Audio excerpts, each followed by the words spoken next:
बिस्मिल्लाहिर्रहमानिर्रहीम, अस्सलामुअलैकुम। Urdu point news room में खुशामदीद। मैं हूँ आपका मेज़बान रुखशान मीर। शामिल करेंगे मुल्की और बैनुल-अक़वामी अहम खबरें, तबसरे करेंगे, तज्ज़िये करेंगे और पब्लिक फ़ीडबैक भी शामिल करेंगे। नाज़रीन, सबसे पहले बात होगी सीक्रेट न्यूक्लियर सिटी की, जो भारत में तामीर की जा रही है। और प्रोग्राम के आगाज़ में हमें ज्वाइन कर रहे हैं जनरल रिटायर ग़ुलाम मुस्तफ़ा साहब। उनसे बात करेंगे कि आखिर ये न्यूक्लियर सिटी क्या है। अस्सलाम वालेकुम।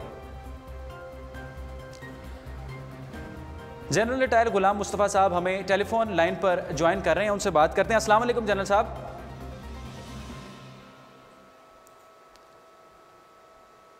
जी हेलो। अस्सलाम वालेकुम जनरल साहब, आपसे आपका टेक चाहिए। ये सीक्रेट न्यूक्लियर सिटी भारत में जो तामीर किया जा रहा है, 2016 में पहले अमरीकी जरीदे फॉरेन पॉलिसी ने इसका इंकशाफ किया और कल दफ्तर ख़ारजा के तर्जुमान नफीस ज़करिया ने भी इस पर बात की। आप क्या समझते हैं, इसमें कितनी सदाकत है? देखिए, सदाकत ये बहुत बड़ी है। अगर हम लोगों ने नोटिस नहीं किया जी, तो ये पाकिस्तान की हुकूमत को और हमारे कंसर्न लोगों को बड़ी फिक्र होनी चाहिए इसकी। जी, ये चालकरे में पिछले कई सालों से ये बन रहा था जी, और 2010 के बाद आप अगर जाएं गूगल पर तो इसका नक्शा ही मिटा दिया गया है जी, ताकि दूसरा पता चल सके। 38 स्क्वायर किलोमीटर में भारत यहाँ पे अपने थर्मोन्यूक्लियर बॉम्ब के लिए पूरी तैयारी कर रहा है और कुछ इतलात ये हैं काफ़ी करीब पहुंच चुके हुए हैं ये। जी। दूसरी बड़ी अहम बात यह है कि मगरबी ताकतें एक दफ़ा खबर देने के बाद इस पर चुप हो गई। बिल्कुल 2010 के बाद इसकी खबर नहीं आई। जी, हालांकि 38 स्क्वायर किलोमीटर पर इस किस्म की बहुत बड़ी एक चीज़ होती है जिसको गूगल ने बिल्कुल खबर नहीं किया। लगता यूँ है कि गूगल ने भी भारत के साथ डील कर लिया और इसको सामने नहीं लेकर आ रहे। तो जनरल साहब, क्या आलमी बरादरी भारत के साथ है? ये की पक्की बात है। जो मगरबी ताकतें हैं वो भारत को पूरी तरह सपोर्ट कर रही हैं इसमें, और भारत अपने long range intercontinental ballistic missile और थर्मोन्यूक्लियर हथियार के साथ पूरी दुनिया के लिए खतरा बनता जा रहा है।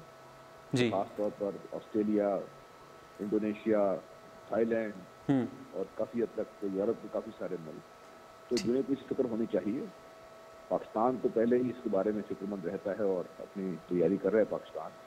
चाइना भी मुझे कोई यकीन है कि उस मसले में तैयार है और ये एक बहुत बड़ा ख़तरा है कि भारत पूरी एक अग्रेसिव ताकत के तौर पर उभर रहा है। दुनिया को उसका नोटिस भी लेना चाहिए और इसका तदारक को सदबाब करने के लिए कोई इक़दाम भी करने चाहिए।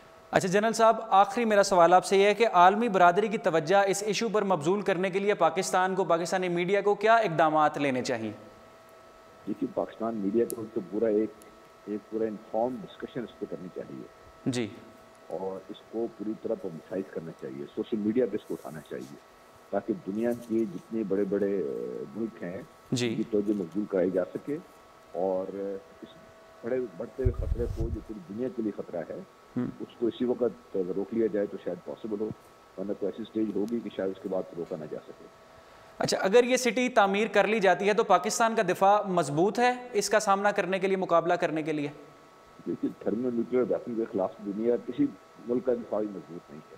अच्छा, वो अमेरिका भी महफूज नहीं है और रशिया भी महफूज नहीं है और चाइना भी महफूज नहीं। फिर ये एक इस किस्म का हथियार है जो एक एटॉमिक वेपन्स में एक ऐसी कैटेगरी है जिसके लिए फिर उसके जब ये बन जाएगा तो भारत खतरा होगा, भी सारी दुनिया इसी तरफ देखेगी। अगर ऐसी बात हुई तो फिर एटमी जंग का खतरा बढ़ जाएगा।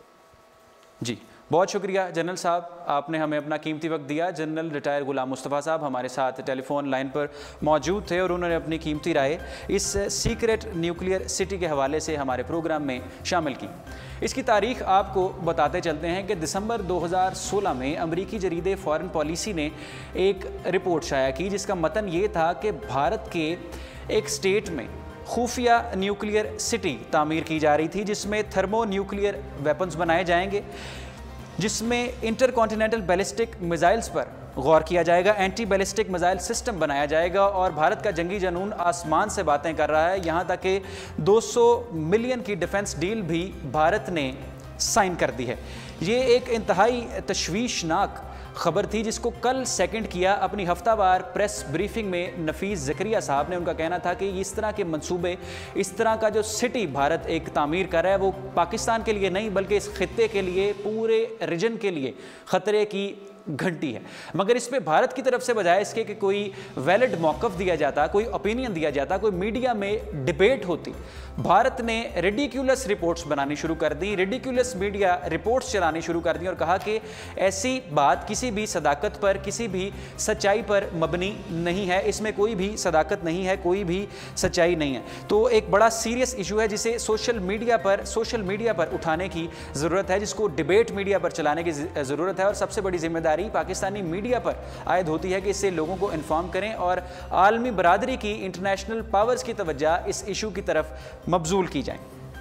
अब बात करते हैं अपने प्रोग्राम में सुप्रीम कोर्ट के फैसले के हवाले से। सुप्रीम कोर्ट ऑफ पाकिस्तान ने शरीफ बरादरी की तीनों शुगर मिल्स पर, जो कि शुमाली पंजाब से मुंतकिल करके जनूबी पंजाब में आईं, उन पर 7 रोज़ के लिए गन्ने की क्रशिंग पर पाबंदी आयद कर दी है और साथ ही साथ सख्त मौक़िफ़ अपनाया है कि अगर सुप्रीम कोर्ट के फैसले की पासदारी ना की गई, सुप्रीम कोर्ट के फैसले को, सुप्रीम कोर्ट के हुक्म को ना माना गया, तो आर्टिकल 204 के तहत तौहीन अदालत की कार्रवाई सुप्रीम कोर्ट करेगा। इन शुगर मिलों में इत्तफाक शुगर मिल है, चौधरी शुगर मिल है और हसीब वकार शुगर मिल हैं। इस पर सुप्रीम कोर्ट ऑफ पाकिस्तान के मौक़िफ़ भी हैं। एतजाज़ एहसन ने भी अपना मौक़िफ़ दिया और इत्तफाक शुगर मिल के वकील का मौक़िफ़ भी शामिल है, वो भी अपने प्रोग्राम में शामिल करेंगे।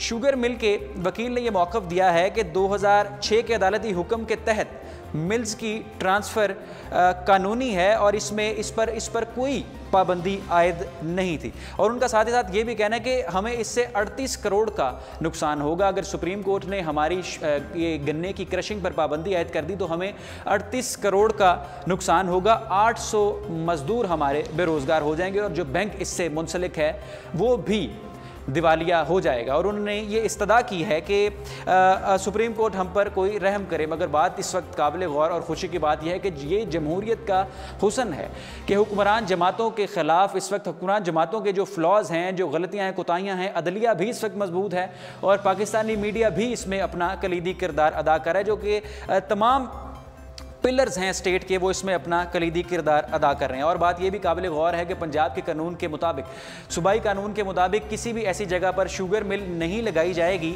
जहाँ पर कपास की फसल काटी गई हो।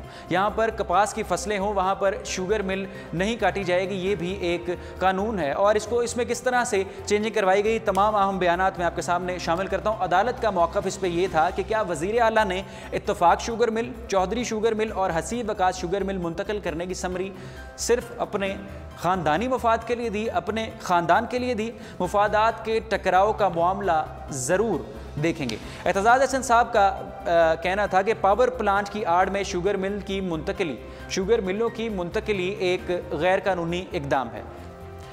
पंजाब हुकूमत की इजाज़त से मुंतकिल की गई पावर प्लांट नया मंसूबा है। इत्तफाक शुगर मिल की तरफ से ये मौक़िफ़ अपनाया गया, मगर अभी भी सुप्रीम कोर्ट की तरफ से सख्त इस पर एक्शन लिया गया और 7 दिन के लिए, कल ये हुक्म जारी हुआ और 7 दिन के लिए मज़ीद इन मिलों में शुगर केन की, गन्ने की क्रशिंग पर पाबंदी आयद है। और अगर इसकी खिलाफ वर्जी हुकूमत ने की तो आर्टिकल 204 के तहत उन्हें सज़ाएँ भी सुनाई जा सकती हैं।